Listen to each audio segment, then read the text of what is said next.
Now, once again, I'm going to be going back to the book of Matthew. That's what I'm doing, back and forth, so you can see the parallels as we go along. Now, Matthew 24, verse 4 down to 8, that's what I'm going to be looking at. So let's read together. Here's what it says, again from the Living Bible. Jesus told them, "Don't let anyone fool you, for many will come, claiming to be the Messiah, and will lead many astray. When you hear of wars beginning, this does not signal my return." Now, I want you to remember that. That's what he said. "These must come, but the end is not yet." Verse 7, "The nations and kingdoms of the earth will rise against each other, and there will be famines and earthquakes in many places. But all this will be only the beginning of the horrors to come." Now, I want you to just make a note of this, that he says, you know, when you're hearing about the wars, these are just the beginning of things, and that is reiterated in verse 8 when it says, "But all this will be only the beginning of the horrors to come." And incidentally, because the Living Version used the word horrors here, it is the parallel word to the word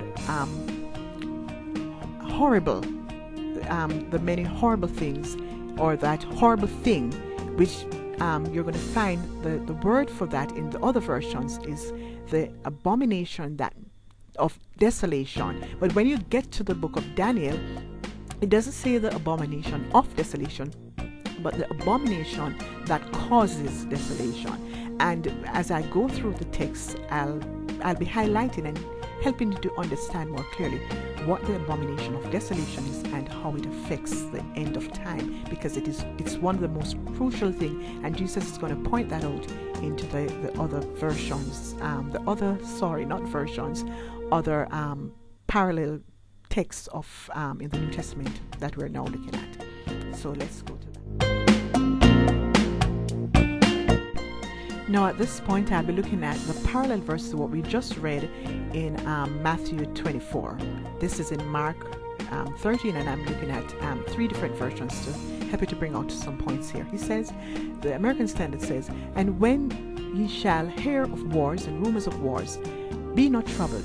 These things must needs come to pass, but the end is not yet." The Living Bible says, "And wars will break out near and far, but this is not the signal of the end time." The Revised Standard says, "And when you hear of wars and rumors of wars, do not be alarmed. This must take place, but the end is not yet." And we are going to move on to the next verse. Now, as we come to verse 8, it is imperative for us to bear in mind verse 7, because they are actually one thought.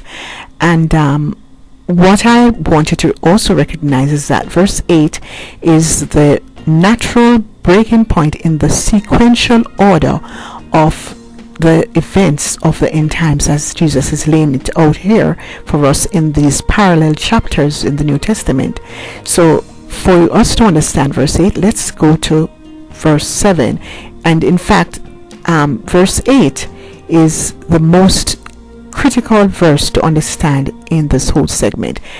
However, let's go back to verse 7. This is what it says: "And wars will break out near and far, but this is not the signal of the end." Then verse 8 says, "Nation will rise against nation, and kingdoms against kingdom." What he's actually saying, this part about nation rising against nation and kingdom against kingdom, it's the same thing as what we just read in verse 7. These are the wars, okay, that he says is not the signal of the end time. But what you have to bear in mind, he continues by saying, there will be earthquakes from place to place, and there will be famines. Then he said, these are the beginnings of the labor pains. In essence, therefore, what he's saying is that wars, famines, earthquakes are the beginnings of the labor pains, or as King James Version also would have put it, they said it's the beginnings of sorrows. Some versions say it's the beginning of birth pains. Some the beginning of travail. They're all the same. However, what I want to you to bear in mind, when you connect verse 7 to verse 8, what he's basically saying is this: wars, famines, earthquakes are the beginnings of the events that are pointing, or these events are signals, as it were, as verse 7 says, that are pointing to the end.